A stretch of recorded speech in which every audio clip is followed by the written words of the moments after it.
วัดนี้ชื่อวัดอะไรกันวัดนี้เสี่ยงก็มีที่เที่ยวที่ถ่ายรูปถ่ายรูป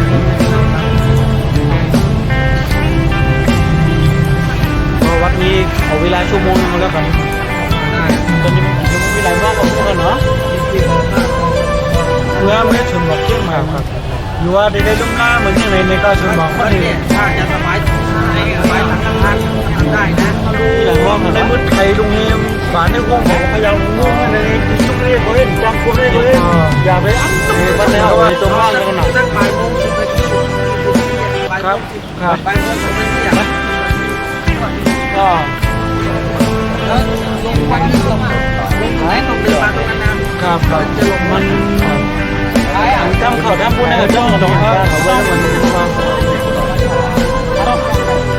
ต้องไม่เข้ากันนะเนี่ยเดี๋ยวพอต้องไม่เข้าทีนี้ก่อนได้ครับพ่อเอาเขาหน้าไปก่อนจะมาเข้าวัดมันจะได้แบบเข้าวัดนะครับผมครับช่วงมินไทยอะครับแพงไหมมันก็ไม่ถึงมันเลยเท่าอ๋อตรงนี้เขาจะให้ขึ้นไปหรือเปล่าได้ครับ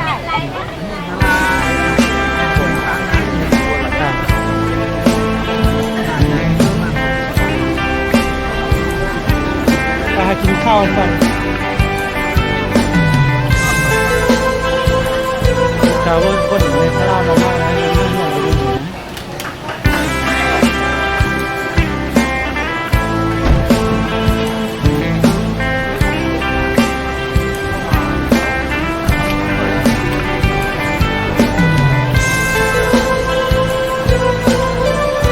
นี่เขาพักนะครับมองนะแล้วแม่ก็ไม่เข้าในกันนะโยก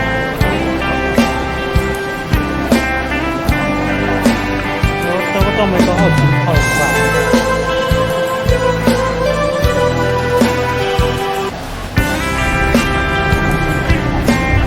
อยู่ข้าวกันได้ยังไม่ใช่อยู่ข้าวแล้วข้าวตรงนี้กว่าไปจะได้ถ้าไม่อยู่ข้าวแล้วมันจะไม่ได้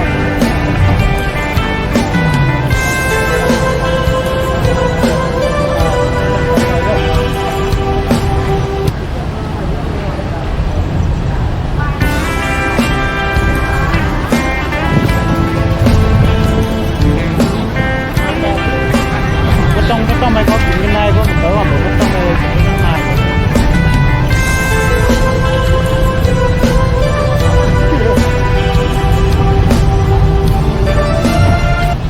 ว่าเป็นอะไรนะ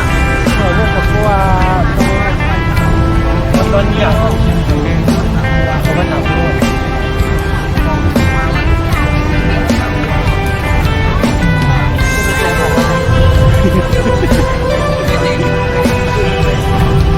คนเยอะงานไม่ตัดเราไปจากที่หน่อยเดินเตียงเขาลุ้นไหมวัดสังโฆสังโฆครับสังโฆว้าวเตี้ยอาหารปออาหารปลาอาหารเต่าเขาวางให้ยันหรอก